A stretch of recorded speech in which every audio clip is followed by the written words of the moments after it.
um fato que a Bíblia apresenta que em vários momentos das nossas vidas nós podemos passar por situações realmente difíceis e situações realmente tristes.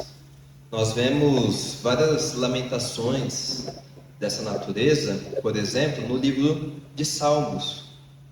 E ao longo de todo o Antigo e Novo Testamento nós vemos vários acontecimentos tristes ocorrendo com o povo de Deus. Talvez se hoje eu perguntasse para você qual o dia mais triste da sua vida, ou qual o momento mais triste da sua vida, é bem provável que você tenha um dia em mente. E talvez ele ainda te machuque, talvez ele ainda doa em algum nível. A nossa vida aqui na Terra ela é marcada por isso também, pela dor e pela tristeza. Eu queria que vocês guardassem essa informação para o final da exposição bíblica. O texto de hoje, dando continuidade à leitura do Evangelho de Marcos, é Marcos capítulo 16, versículos 9 ao 14.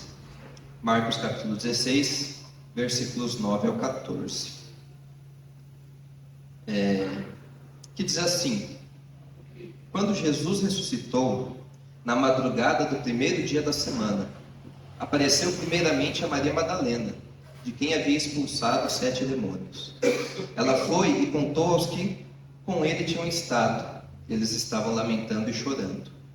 Quando ouviram que Jesus estava vivo e fora visto por ela, não creram. Depois Jesus apareceu noutra forma a 2 deles, estando eles a caminho do campo.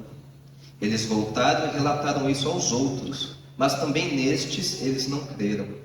Mais tarde Jesus apareceu aos 11, enquanto eles comiam. Censurou-lhes a incredulidade e a dureza do coração, porque não acreditaram nos que o tinham visto depois de ressurreto. Antes de mais nada, essa porção final do Evangelho de Marcos, eu vou informar para vocês isso, e o Rafa ele vai explicar melhor na semana que vem. Só que essa versão final do Evangelho de Marcos, principalmente não, os versículos 9 a 20, esses versículos, existe...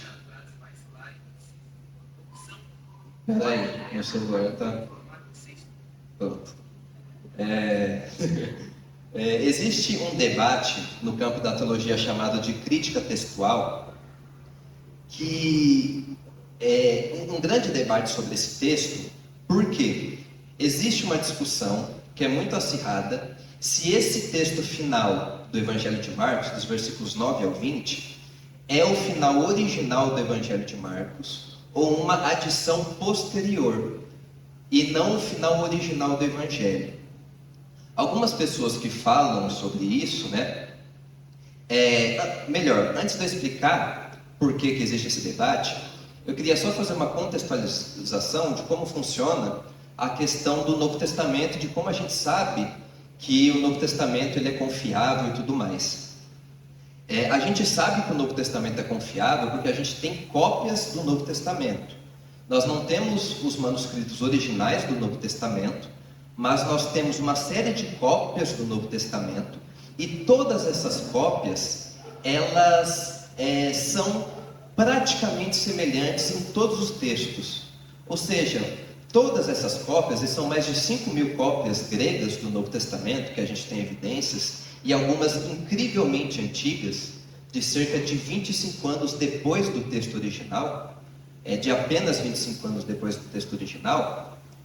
Todas essas cópias, elas concordam entre si na maior parte de todos os textos. Isso mostra que o Novo Testamento é confiável, porque imagina um documento que você tem mais de 5.500 cópias antigas desse documento, e elas concordam entre si na esmagadora maioria dos textos.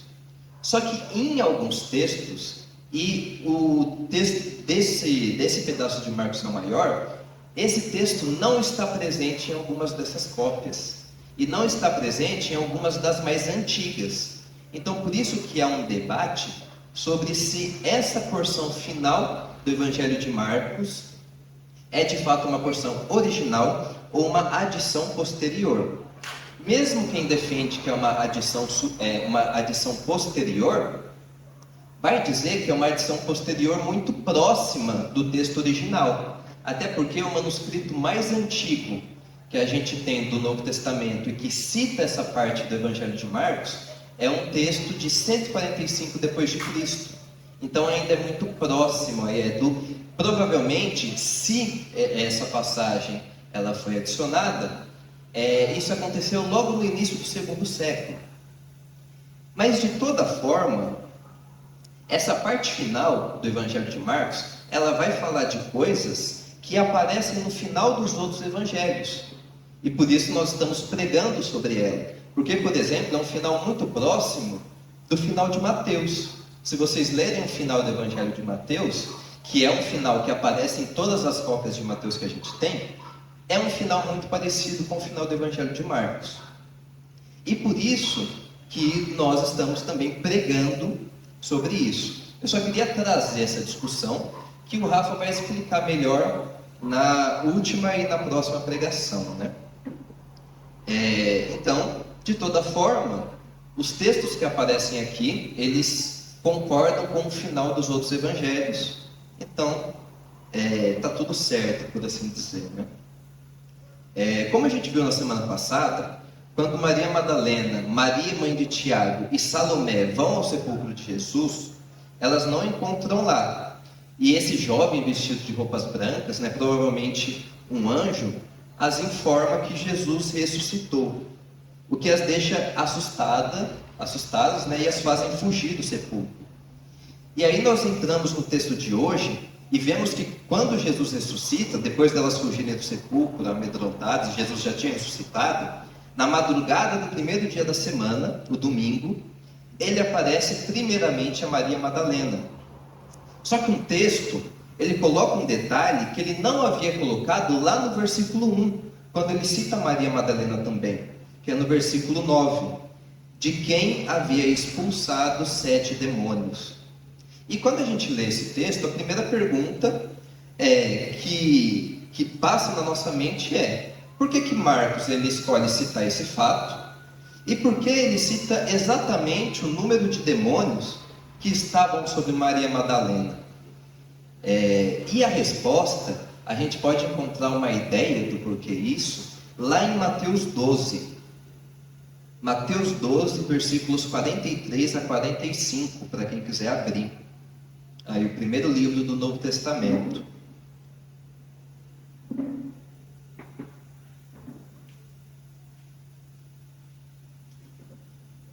Mateus 12, versículos 43 a 45, vai dizer assim: quando um espírito imundo sai de um homem, passa por lugares áridos procurando descanso e não encontra, e diz: voltarei para a casa de onde saí.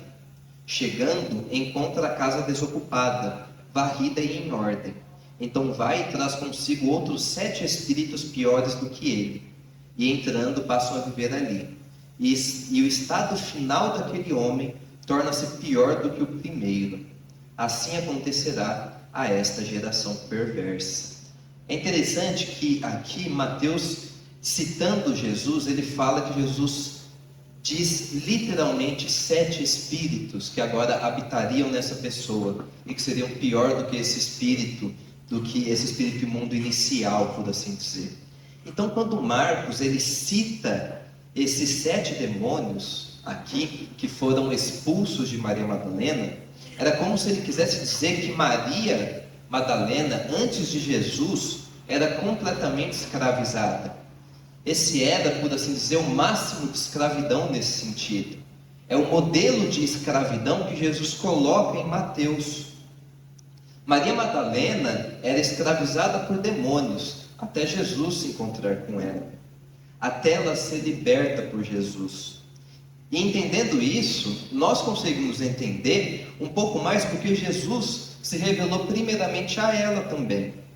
É bem provável que a gratidão por Jesus nunca tenha saído do coração dessa mulher, por ele ter transformado a vida dela. Diferente dos 12 discípulos, ela estava presente, ainda que de longe, no momento em que Jesus morreu, como Marcos 15:40 fala, e ela também vê onde Jesus foi sepultado, como Marcos 15:47 vai falar. E ela é uma das pessoas que, como nós vimos na exposição anterior, vai ao sepulcro de Jesus perfumar o corpo dele.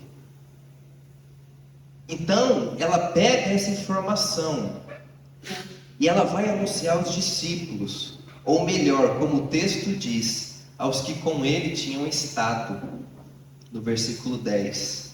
É interessante que, da mesma forma que Maria Madalena, Marcos ele vai caracterizar esses discípulos com uma lembrança anterior do que eles foram.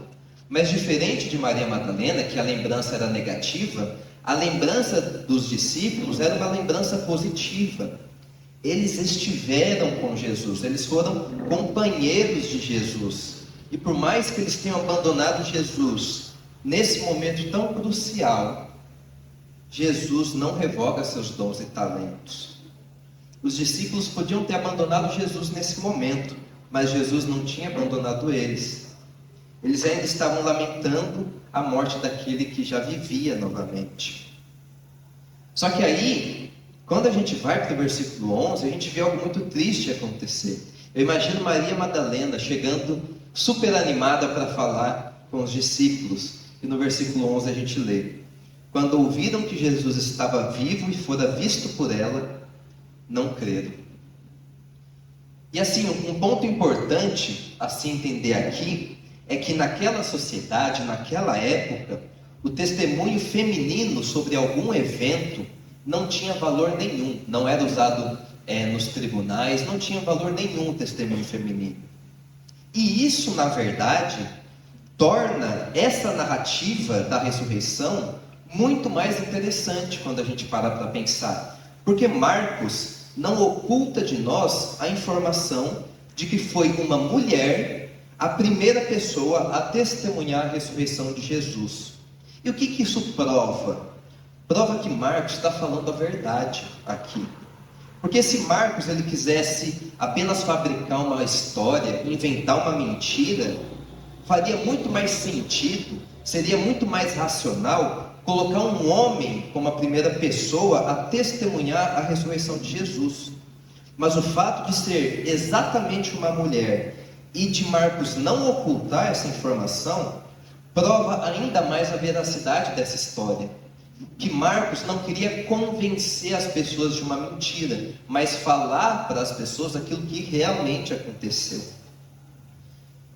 Então, até aqui, a partir desse contexto que eu falei, e que o Will também falou na semana passada, alguém poderia argumentar, com base na cultura da época, que os discípulos eles não acreditaram no testemunho de Maria Madalena, porque eles ouviram esse testemunho a partir de uma mulher. Só que a história não acaba aí.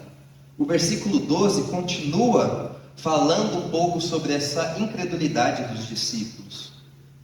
Depois Jesus apareceu noutra forma a 2 deles, estando eles a caminho do campo. Eles voltaram e relataram isso aos outros, mas também nestes eles não creram. Nesse momento, a situação dos discípulos piora, porque agora Jesus não aparece a apenas uma mulher, mas a 2 homens. Se o argumento seria supostamente que eles não acreditaram porque era um testemunho feminino, agora a coisa piora, fica mais sério. Agora é um homem que testemunha e não apenas um, mas 2. A Bíblia sempre fala da importância de 2 testemunhas para diversas situações. E aqui 2 homens testemunham a ressurreição de Jesus. E mesmo assim eles não creram. Enquanto Maria Madalena ela fica conhecida por ser, além da primeira testemunha da ressurreição de Jesus, a primeira proclamadora da ressurreição de Jesus, os discípulos mais próximos a ele mantêm a sua incredulidade nesse ponto. E essa porção também, ela faz referência ao texto que está lá em Lucas 24, versículos 13 a 35.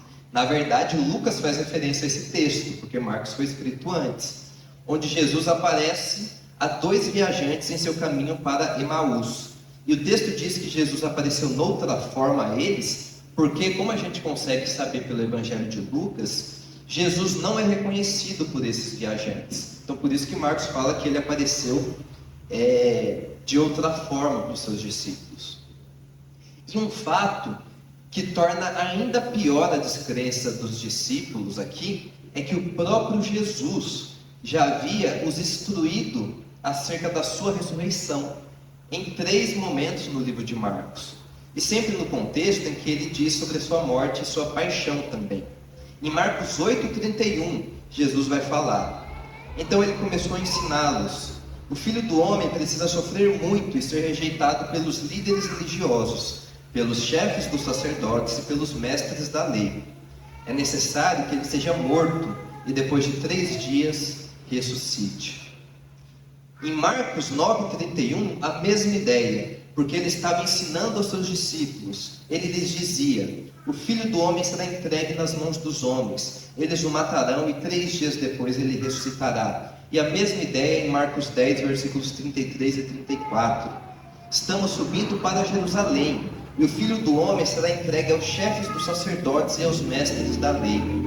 Eles o condenarão à morte e o entregarão aos gentios, que zombarão dele, cuspirão nele, o açoitarão e o matarão.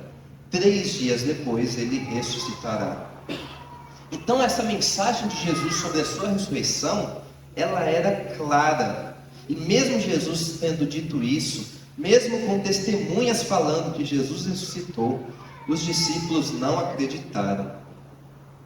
E isso mostra o caminho de resistência da incredulidade desses discípulos.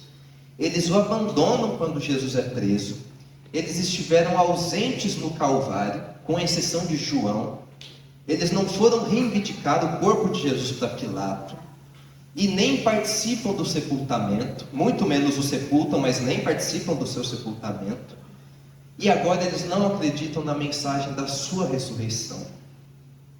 Só que para além da incredulidade própria desses discípulos, há um fato também que explica essa descrença. Meus irmãos, nenhuma história do primeiro século terminava com a ressurreição. Existe um autor chamado N.T. Wright, que é um teólogo inglês, e ele escreveu um livro que chama A Ressurreição do Filho de Deus. Nesse livro, o Wright vai examinar as concepções antigas sobre a vida após a morte, no mundo grego-romano e no judaísmo, que fica conhecido como o judaísmo do Segundo Templo, o judaísmo mais posterior. E ele vai demonstrar, a partir dessas análises culturais que ele faz, que a ideia da ressurreição corporal era uma ideia quase que exclusivamente judaica, sendo considerada impossível e indesejável pelas filosofias gregas e romanas, que vão valorizar muito a separação entre alma e corpo. E mesmo no judaísmo, o que se acreditava sobre a ressurreição é que ela seria um evento coletivo, ou seja, todos os justos ressuscitariam, e escatológico. Essa ressurreição coletiva só aconteceria no final dos tempos. E eles não acreditavam que era algo que podia acontecer a uma única pessoa antes desse momento escatológico. No Antigo Testamento, há apenas 3 casos de ressurreição, e em todos eles, naturalmente, as pessoas que voltaram à vida morreram no futuro, de outras causas. Então a ideia de alguém ressuscitar e nunca mais morrer, como foi o caso de Jesus, não era uma ideia familiar a ninguém. As histórias, elas não terminavam assim. As pessoas não pensavam nesses termos na época. E esse é um ponto que prova ainda mais a veracidade da ressurreição, uma vez que essa própria história ela é tão inovadora, tão contracultural, que ninguém encerraria uma mentira inventada, uma história inventada dessa forma. As pessoas não pensavam nesses termos nessa época. Existe um historiador francês, que talvez seja um dos historiadores mais importantes do século XX, chamado Lucien Febvre, e ele vai ser muito importante porque ele vai estudar o que fica conhecido como a história das mentalidades no século XX. E ele tem uma frase que é uma frase muito típica da forma como ele entendia a história do que ele estudava, que ele dizia assim: todo homem é homem do seu tempo. O que ele quer dizer com isso? Que todos os homens, eles pensam segundo as categorias do seu tempo. Não existe ninguém à frente do seu tempo nesse sentido, entre os seres humanos normais. Todo mundo pensa como a sociedade da sua época pensa. Ele vai escrever um livro que chama O Problema da Incredulidade no Século XVI. Nesse livro ele vai estudar a vida de um cara do século XVI chamado Rabelais. E esse cara, ele era muito questionador, e muitas pessoas acusavam o Rabelais de ser ateu, de ser incrédulo. E o Febre, ele vai fazer uma pergunta que é muito interessante: era possível ser ateu no século XVI? Era possível alguém não acreditar em Deus nesse período? E a conclusão do Febre é que Deus, na Idade Média e no século XVI, um pouquinho depois, Deus era uma categoria tão fundamental para aquela sociedade que ninguém podia fugir dessa regra. As pessoas, elas simplesmente acreditavam em Deus porque todo mundo acreditava em Deus. E Deus era uma categoria muito importante. Isso não quer dizer que elas acreditavam no Deus verdadeiro, no Deus cristão, mas elas acreditavam em Deus. E também não quer dizer que palavras como ateísmo ou incredulidade não existiam, mas quer dizer que essas palavras na época eram usadas como insultos. Quando você chamava alguém de ateu, de incrédulo, na Idade Média, a pessoa falava: eu? De forma alguma, você que é o incrédulo, você que é o ateu. Então, porque a ideia de Deus era tão fundamental que não era possível existir alguém que de fato não acreditasse em Deus nessa época. E quando a gente aplica essa ideia de que todo homem é homem do seu tempo, de que as pessoas elas pensam de acordo com as categorias da sociedade, de acordo com o que o Febre vai chamar de instrumental mental da sociedade, as ideias primordiais, quando a gente aplica essa ideia para a história da ressurreição de Jesus, nós vemos que essa história é de fato sobrenatural, porque as pessoas não pensavam nesses termos na época, as pessoas não pensavam nessas categorias. Ninguém inventaria uma história que terminasse com uma ressurreição no primeiro século. Ninguém pensava assim. Isso mostra como de fato essa história é uma história sobrenatural. E também há outras evidências históricas que provam que Jesus ressuscitou. Há pelo menos 3 eventos que são muito comprovados na antiguidade e dos quais a melhor explicação para esses eventos é a hipótese da ressurreição de Jesus. Quais são esses 3 eventos? O primeiro deles é o sepulcro vazio. A morte de Jesus, ela foi um evento público, assim como o seu sepultamento.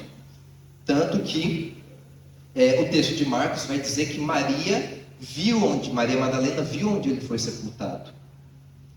As pessoas sabiam onde Jesus estava sepultado. E o fato de ser um local conhecido comprova ainda mais que esse sepulcro estava vazio, como os evangelistas escreveram.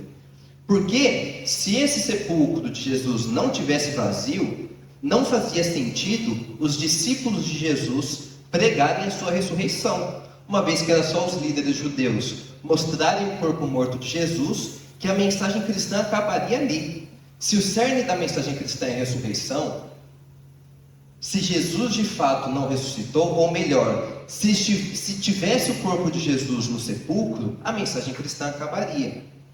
Isso é um fato. Mas eles não tinham corpo, porque o sepulcro estava vazio. Esse é o primeiro evento que é comprovado historicamente. O sepulcro onde Jesus foi colocado estava vazio. E para esse evento, nós vamos ver que a melhor hipótese é a ressurreição. Mas várias pessoas, ao longo da história, já tentaram argumentar a partir de outros pontos. Por exemplo, há pessoas que argumentam que os discípulos roubaram o corpo de Jesus. Só que é tão ilógico pensar nisso, é tão ilógico pensar que um grupo de discípulos amedrontados conseguiu enganar e roubar de um dos impérios mais poderosos e eficazes em batalhas que já existiu. Isso não explica muita coisa. Como que um grupo de 12 discípulos rolaram a pedra que fechava o sepulcro de Jesus.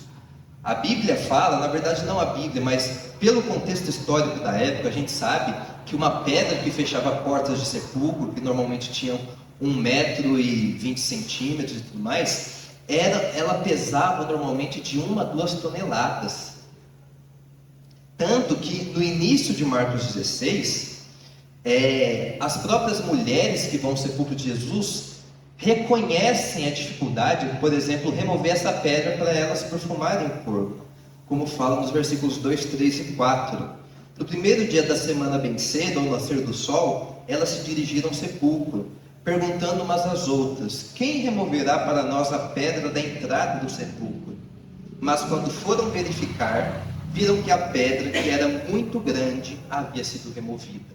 Como que 12 discípulos poderiam remover uma pedra de 2 toneladas? E outra, os judeus, eles esperavam que alguma tentativa de roubo do corpo de Jesus pudesse acontecer. Então, por isso, a segurança do sepulcro de Jesus é ainda mais reforçada, como a gente pode ver no texto de Mateus 27, versículos 62 a 66, que diz assim: no outro dia, que era o seguinte ao da preparação, os chefes dos sacerdotes e dos fariseus dirigiram-se a Pilatos e disseram: Senhor, lembramos que enquanto estava vivo, aquele impostor disse: depois de 3 dias ressuscitarei. Ordena, pois, que o sepulcro dele seja guardado até o 3º dia, para que não venham seus discípulos e, roubando o corpo, digam ao povo que ele ressuscitou dentre os mortos. Esse último engano será pior do que o primeiro. Levem um destacamento, respondeu Pilatos. Podem ir e mantenham o sepulcro em segurança como acharem melhor. Eles foram e armaram um esquema de segurança no sepulcro. E além de deixarem o destacamento montando guarda, lacraram a pedra. O texto é claro em dizer que, por causa das alegações de ressurreição que Jesus já fazia, os judeus eles pedem para que Pilatos ele envie tropas para guardar o sepulcro. E Pilatos envia um destacamento que continha no mínimo 4 soldados, pelo menos 4 soldados, mas podia chegar até 16 soldados. Então, essas pessoas que sugerem que os discípulos roubaram o corpo, elas sugerem que esse grupo de poucos discípulos foram capazes de não só roubarem o corpo, como superarem esses soldados, rolarem uma pedra de 2 toneladas e simplesmente sumirem com o corpo de Jesus. E como nós vamos ver, essa explicação do sepulcro vazio, ela não responde os outros 2 eventos que são comprovadamente históricos e que acontecem nesse período. Existem outras hipóteses. Existem, por exemplo, algumas hipóteses que alguns críticos fazem, que Jesus, na verdade, não houve uma conspiração para roubar o corpo de Jesus, mas para Jesus não morrer. Então, não é que Jesus não morreu. Ele sofreu, ficou 3 horas na cruz, apanhou, teve cravos colocados em sua cabeça, chicotadas em seu corpo, ficou 3 horas na cruz, recebeu uma lança que transpassou o seu corpo, mas ele não morreu. Na verdade, ele estava vivo dentro do sepulcro, e por isso ele aparece depois. Mas isso não explica também as coisas. Isso não explica, por exemplo, como que Jesus aparece bem para os discípulos. Porque os discípulos acreditam que Jesus de fato ressuscitou, que ele venceu a morte. Jesus não aparece quase morrendo para eles. E não explica também como Jesus vivo dentro do sepulcro rola uma pedra de 2 toneladas. Não explica. Então, o sepulcro vazio, ele tem como a melhor explicação a ressurreição de Jesus.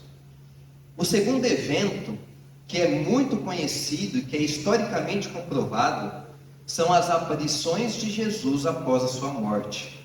As aparições de Jesus após a sua morte. 1 Coríntios 15, dos versículos 3 a 8, Paulo vai falar um pouco sobre isso. Vai dizer assim, 1 Coríntios 15, versículos 3 a 8. Pois o que primeiramente lhes transmiti foi o que recebi, que Cristo morreu pelos nossos pecados, segundo as Escrituras. Foi sepultado e ressuscitou ao terceiro dia, segundo as Escrituras. E apareceu a Pedro e depois aos 12. Depois disso, apareceu a mais de 500 irmãos de uma só vez, a maioria dos quais ainda vive, embora alguns já tenham adormecido. Depois apareceu a Tiago e então a todos os apóstolos. Depois destes apareceu também a mim, como a um que nasceu fora de tempo. Essa carta de Paulo, ela é indiscutivelmente autêntica. A gente tem provas históricas de que ela foi escrita por Paulo, de que ela foi escrita por um homem que era conhecido da sua época, que era conhecido inclusive por anteriormente perseguir os cristãos, e que afirmou que viu, não só ele, como também os outros discípulos, 500 irmãos, Tiago, Jesus vivo após a sua morte. E percebam como o texto vai aumentando o grau de testemunho. Porque Jesus, então, aqui, Paulo vai mencionar que ele aparece primeiro a Pedro e depois aos 12. Na verdade, ele não fala primeiro, ele fala que apareceu a Pedro, porque ele apareceu primeiro para Maria Madalena, como a gente viu. Mas exatamente por causa do testemunho masculino ter um peso maior, Paulo escolhe não citar a primeiro testemunho da aparição, mas citar o mais forte. E o primeiro mais forte foi para Pedro, né? Com maior relevância para o que ele está trabalhando aqui. Então ele não fala que foi o primeiro, ele fala que apareceu a Pedro e depois apareceu aos 12. Mas não só isso. Jesus depois vai aparecer a mais de 500 irmãos de uma só vez. E Paulo ainda faz uma questão de garantir aqui, a maioria dos quais ainda vive, embora alguns já tenham adormecido. O que ele quer falar com isso? A maioria dos quais ainda vive. O que ele quer dizer é que muitos desses irmãos que ele está falando, eles estavam vivos para serem questionados. Vocês querem saber se Jesus ressuscitou? Desses irmãos, uma parte deles ainda está viva. Vai perguntar para eles. Eles viram Jesus ressuscitar. Eles viram Jesus vivo depois que ele morreu. Existem alguns críticos que vão, por exemplo, elaborar algumas hipóteses de que, na verdade, essas pessoas alucinaram, que elas ficaram tão culpadas de seguir a Jesus, e que quando ele morre, elas acabam alucinando e elas ficam tão convictas dessa alucinação que elas tomam isso como uma verdade. Mas esse argumento ele tem uma série de problemas. Primeiro, o argumento da alucinação, ele não explica o túmulo vazio, ele não explica o sepulcro vazio. Segundo, o argumento da alucinação, ele não explica como é possível que tantas pessoas alucinaram em tantos momentos diferentes, em tantos contextos diferentes. Seria um caso nunca visto antes na psicologia, porque não é como se as pessoas viram Jesus apenas uma vez. Não, pessoas diferentes viram Jesus em contextos diferentes, em lugares diferentes, e algumas mais de uma vez. Nenhuma alucinação, mesmo alucinações coletivas, não funcionam nesses termos. Em tempos diferentes, em épocas diferentes, em lugares diferentes, grupos diferentes de pessoas vendo Jesus, testemunhando Jesus. E uma outra coisa, Jesus, os evangelhos vão dizer que Jesus come com seus discípulos, que Jesus mostra suas feridas, que Tomé toca as suas feridas.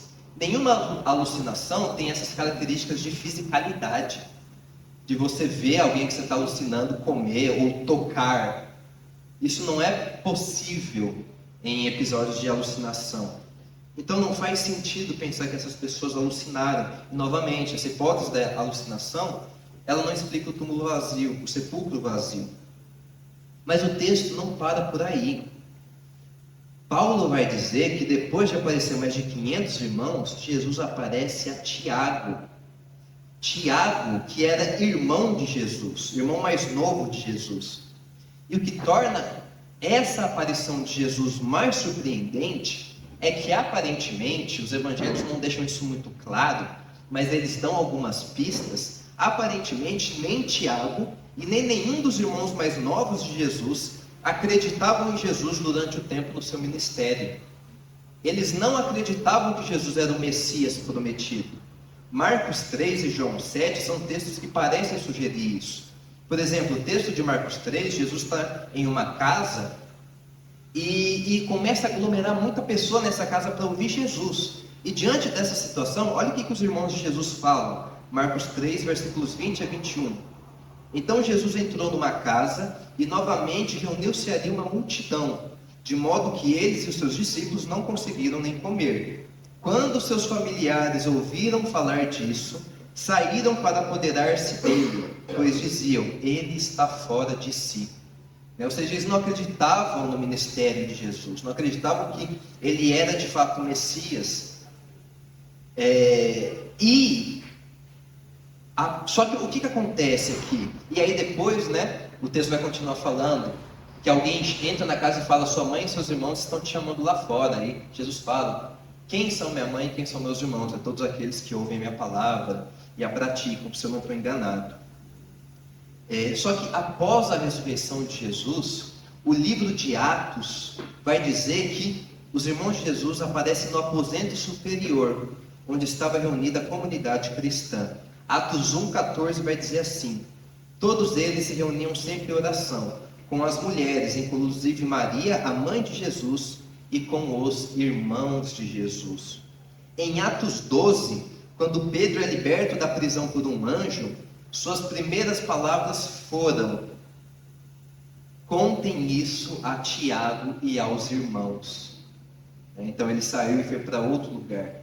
Então não apenas Tiago se converte com essa aparição de Jesus, quando ele viu Jesus Cristo ressurreto, mas todos os outros irmãos de Jesus, como 1 Coríntios 9, versículo 5, vai dizer de forma ainda mais clara: não temos nós o direito de levar conosco uma esposa crente, como fazem os outros apóstolos, os irmãos do Senhor e Pedro? Então, Jesus, ele aparece para Tiago, seu irmão, e essa aparição, ela é incrível, porque Tiago se converte a partir dela. Tiago, que provavelmente não era cristão, se converte a partir dessa aparição de Jesus. E o texto continua: Jesus, ele vai aparecer depois para todos os apóstolos. E por fim, o texto diz que Jesus aparece, no versículo 8, Jesus apareceu a Paulo. E talvez aqui seja a aparição mais extraordinária, ou talvez tão extraordinária quanto a de Tiago, pois o encontro que Paulo teve com Jesus vai mudar a vida dele completamente. Paulo era um rabino fariseu, ele era um respeitado líder judeu, ele era reconhecido por seus pares, reconhecido por todas as pessoas da sociedade judaica. Ele odiava o cristianismo, perseguia os cristãos com toda a força. Só que de repente ele abre mão de tudo isso.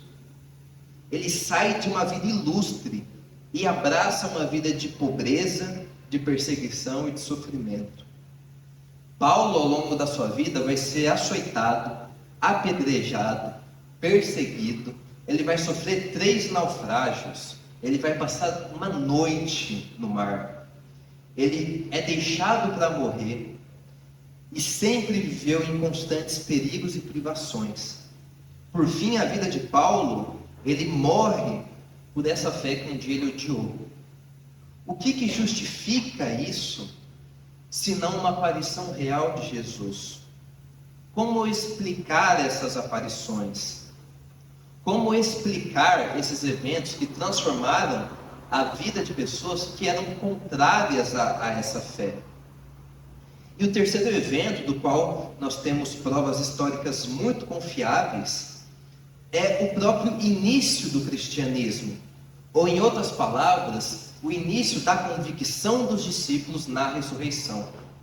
O que justifica, ou qual é a melhor hipótese que explica o fato de que os discípulos realmente acreditavam na ressurreição de Jesus? Porque o que o Novo Testamento mostra é que esses discípulos, eles realmente acreditavam.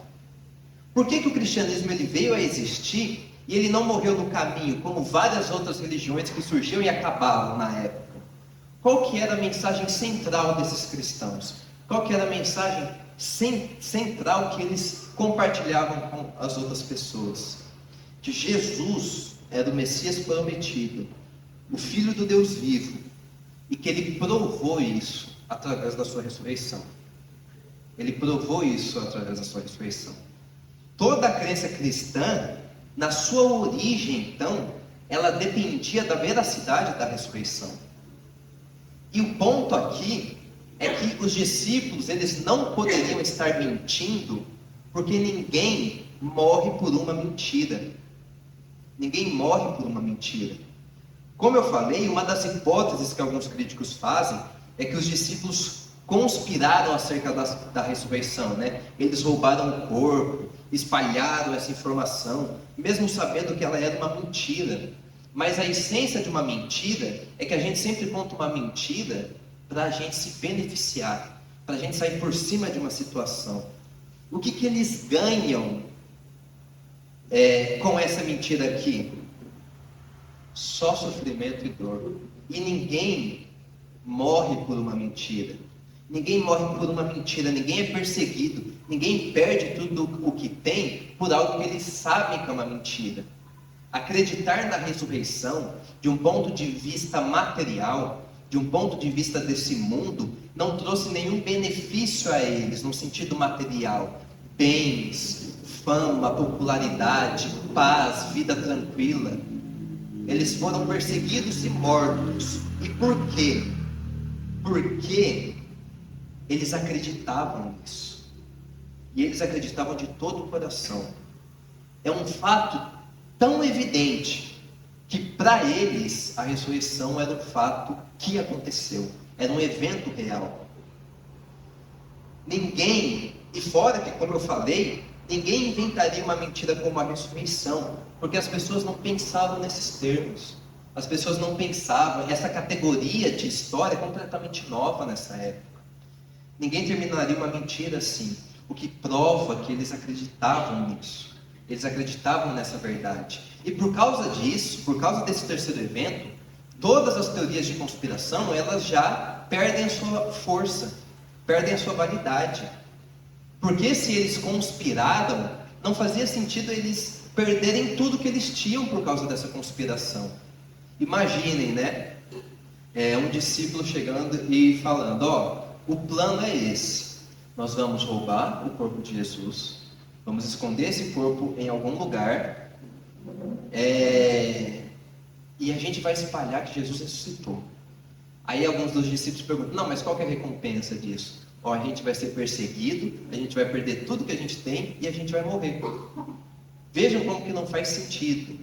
Então, é evidente que este fato, a convicção dos discípulos era real. No mínimo, eles acreditavam que Jesus tinha de fato ressuscitado. Eles acreditavam que Jesus tinha de fato ressuscitado. E naturalmente essas hipóteses de conspiração não explicam o sepulcro vazio, não explicam como eles removeram a pedra, não explicam as demais aparições de Jesus, porque Jesus não aparece apenas aos 12 discípulos. Ele aparece, como a gente viu, a muitas outras pessoas, né? E esses três eventos, que como eu falei, eles são historicamente muito firmes, eles têm uma comprovação histórica muito real. Ou seja, o sepulcro vazio, as aparições de Jesus depois da sua morte e a convicção dos discípulos, fica a pergunta, qual a melhor hipótese que explica esses eventos? Como eu falei, os críticos do cristianismo já pensaram em diversas hipóteses, né? A morte aparente de Jesus, então Jesus na verdade não morreu, ele ficou gravemente ferido, mas não morreu, mas não explica o sepulcro vazio, como Jesus conseguiu sair do sepulcro, e por exemplo, não explica a aparição de Jesus aos discípulos, como alguém que venceu a morte. Jesus não aparece semi-morto aos discípulos, como alguém que precisaria de tratamento médico urgente, porque recebeu a pior punição da época, a punição mais dolorosa. Existe uma hipótese, que é a hipótese da remoção do corpo. Que o que acontece? Quem fala isso, né? Fala que José de Arimateia, na verdade, ele sepultou Jesus no sepulcro da família dele. Só que mais tarde, naquele dia, José, ele tira o corpo de Jesus do sepulcro e coloca Jesus num sepulcro de criminosos comuns lá. E aí, quando Maria e as mulheres vão pela manhã, elas veem que não tem ninguém no sepulcro e elas acham que Jesus ressuscitou. Mas, novamente, essa hipótese da remoção do corpo, ela não explica as aparições de Jesus, porque Jesus, nessa hipótese, estaria morto de fato. Então, não explica as aparições de Jesus aos seus discípulos e não explica a crença dos discípulos na ressurreição. Existe a hipótese da alucinação que eu falei, que não explica o túmulo vazio e nem explica essa convicção que os discípulos tinham, o surgimento do cristianismo. Mesmo quando pessoas alucinam sei lá, como acontece algumas vezes, vêm entes queridos depois que eles morrem, eles não entendem que esses entes queridos ressuscitaram. Eles entendem que esses entes queridos, mesmo nessas alucinações, eles estão em uma realidade além vida. Então, não faz sentido. Qual que é a hipótese, então, que responde de forma mais satisfatória a todos esses eventos? É a hipótese e é a verdade da ressurreição de Jesus. É a hipótese e é a verdade da ressurreição de Jesus. E no versículo 14, os próprios discípulos, eles contemplam essa verdade. Mais tarde, Jesus apareceu aos 11 enquanto eles comiam. Censurou-lhes a incredulidade e a dureza de coração, porque não acreditaram nos que o tinham visto depois de ressurreto. Jesus censura esses discípulos, e esses discípulos veem que Jesus de fato ressuscitou. Eu gostaria de trazer, já caminhando para o final, algumas aplicações de coisas que podemos aprender nesse texto. A primeira aplicação aqui é que pessoas que são transformadas pelo Evangelho são pessoas que compartilham essa mensagem de transformação. É muito bonito pensar que Maria Madalena, ela não foi apenas a primeira testemunha da ressurreição de Jesus, mas foi a primeira a compartilhar essa mensagem da ressurreição. Ela foi a primeira a falar para as pessoas. Jesus transformou a sua vida e ela não poderia ficar calada a esse respeito. Uma vida transformada é uma vida que busca levar essa transformação às outras pessoas também. E que nós nunca nos esqueçamos, então, de compartilhar as boas novas do reino de Deus com o nosso próximo. A segunda aplicação que eu encontro aqui é que Deus usa e Deus trabalha até mesmo em nossos pecados. A graça de Deus é tão maravilhosa que até mesmo os nossos pecados, por meio da graça de Deus, podem contribuir para que a gente sirva melhor o próximo, para que a gente haja melhor com o próximo. Nós percebemos aqui como os discípulos, eles viveram em todas essas pregações finais um caminho completo de abandono e de incredulidade. Mesmo Jesus tendo falado que ele ressuscitaria, os discípulos não acreditaram, mesmo as pessoas tendo testemunhado. Mas pode ser que os discípulos de Jesus, ao olhar para essa tamanha incredulidade dentro dos seus próprios corações, talvez eles tenham desenvolvido uma atitude muito mais graciosa com todos os incrédulos que eles se depararam ao longo de suas pregações, ao longo do seu caminho missionário. Pode ser exatamente por terem sentido o peso da incredulidade, eles eram mais graciosos, mais bondosos, mais misericordiosos com aqueles que estavam sendo incrédulos também, porque eles já estiveram nesse lugar. Nesse sentido, que a gente possa olhar para o nosso passado, para pecados que podem nos atormentar com esperança, porque muitas vezes a sua fraqueza de hoje é o que Deus usará para ajudar outras pessoas amanhã. É o que Deus usará para você compreender melhor as pessoas amanhã. É o que Deus usará para que você seja alguém melhor para o próximo. Todas as coisas cooperam para o bem daqueles que amam a Deus, como dirá Romanos 8. A morte e a ressurreição de Jesus, elas também vão mostrar o amor de Deus de uma maneira que nada mais poderia demonstrar. O que Deus poderia fazer além disso? O que Deus poderia fazer além de enviar o seu Filho unigênito ao mundo, para que todo aquele que nele cresce não perecesse, mas tivesse a vida eterna? Existe um texto que fala muito ao meu coração, que é o texto de Gênesis 15.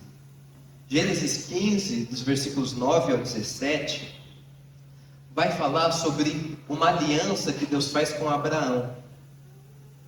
E o texto ele vai dizer assim: respondeu-lhe o Senhor: traga-me uma novilha, uma cabra e um carneiro, todos com 3 anos de vida, e também uma rolinha e um pombinho. Abraão trouxe todos esses animais, cortou-os ao meio e colocou cada metade em frente à outra. As aves, porém, ele não cortou. Nisso, aves de rapina começaram a descer sobre os cadáveres, mas Abraão as enxotava. Ao pôr do sol, Abraão foi tomado de sono profundo, e eis que vieram sobre ele trevas densas e apavorantes. Então o Senhor lhe disse: saiba que os seus descendentes serão estrangeiros numa terra que não lhes pertencerá, onde também serão escravizados e oprimidos por 400 anos.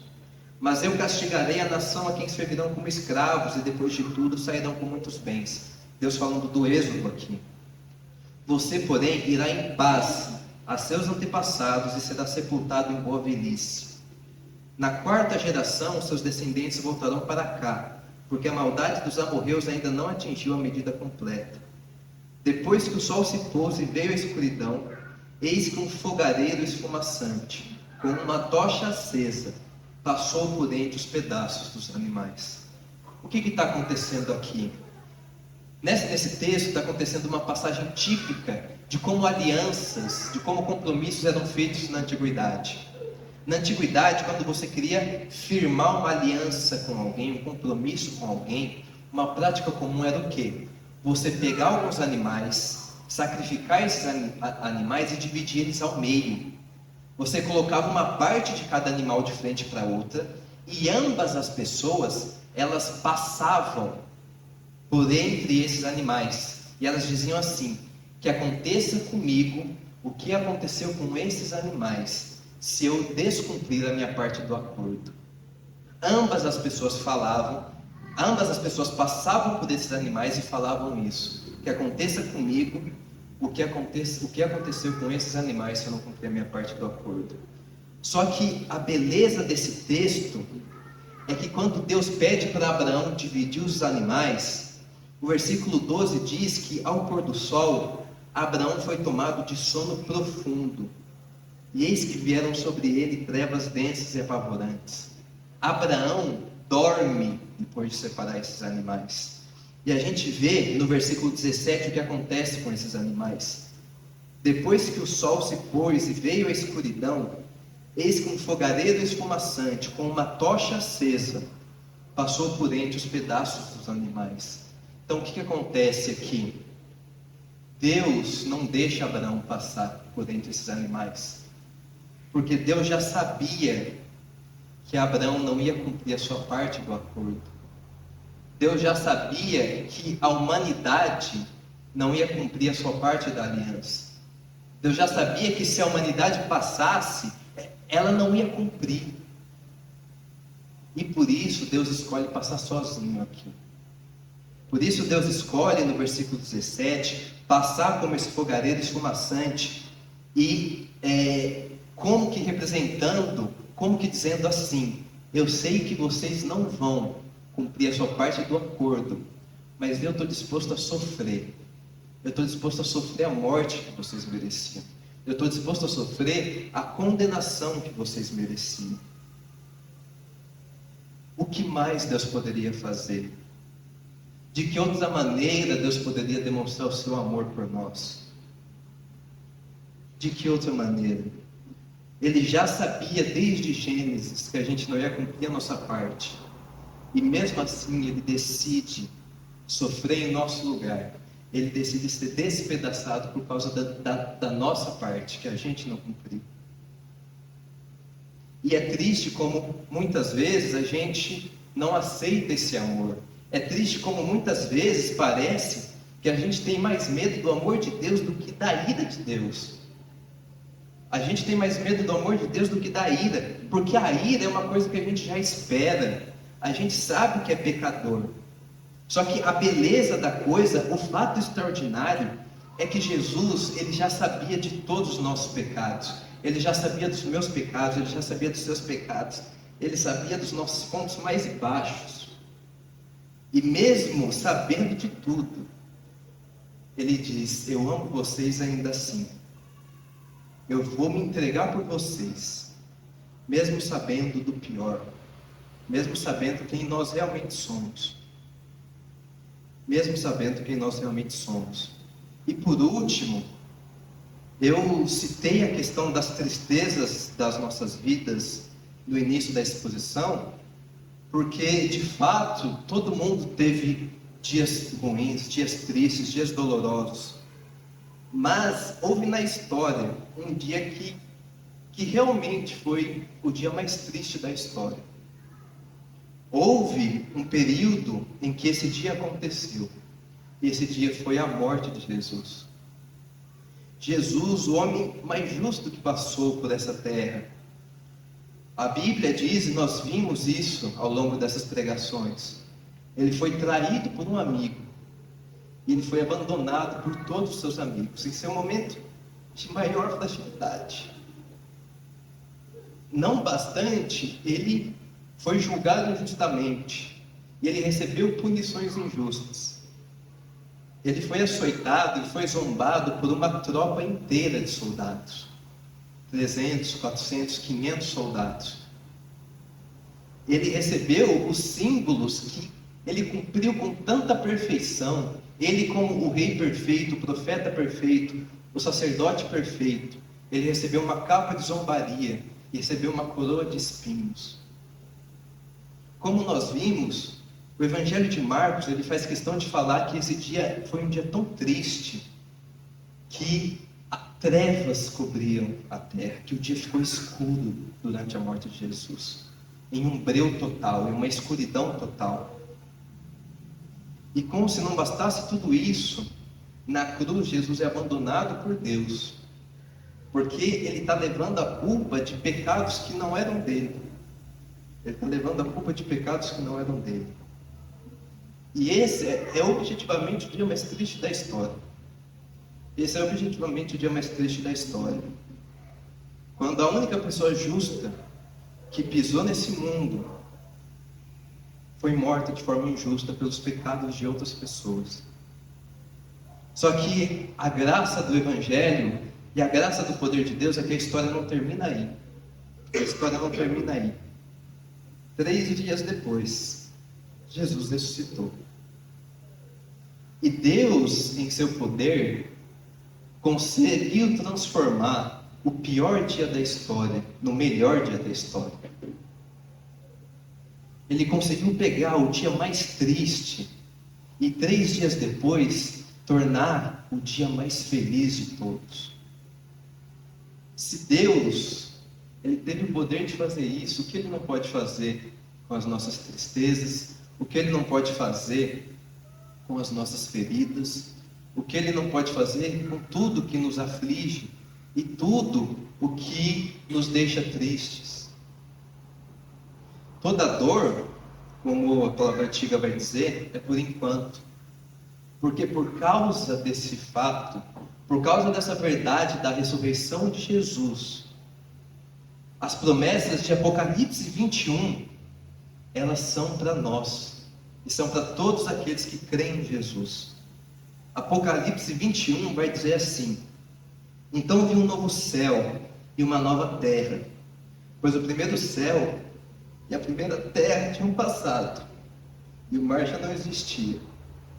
Vi a cidade santa, a nova Jerusalém, que descia do céu, da parte de Deus, preparada como uma noiva adornada para o seu marido. Ouvi uma forte voz que vinha do trono e dizia: agora o tabernáculo de Deus está com os homens, com os quais ele viverá. Eles serão o seu povo, o próprio Deus estará com eles e será o seu Deus. Ele enxugará dos seus olhos toda lágrima. Não haverá mais morte, nem tristeza, nem choro, nem dor, pois a antiga ordem já passou. Aquele que estava assentado no trono disse: Estou fazendo novas todas as coisas. E acrescentou: Escreva isto, pois estas palavras são verdadeiras e dignas de confiança. Por causa da ressurreição de Jesus, toda dor é por enquanto. Possamos sempre ser gratos a Jesus por isso. Vamos orar.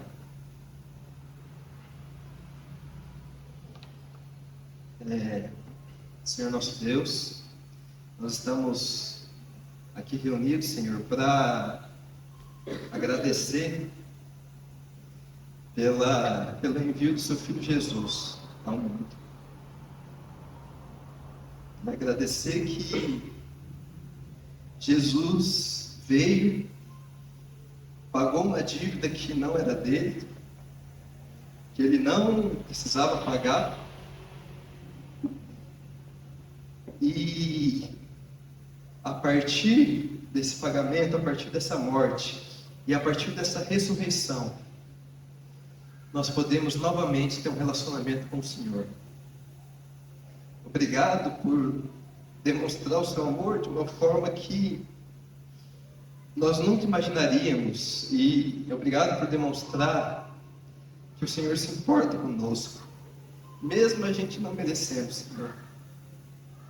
Mesmo nós falhando e mesmo o pecado estando presente em nossas vidas, o Senhor nos ama a ponto de enviar o seu Filho, e Jesus nos ama a ponto de morrer em nosso lugar.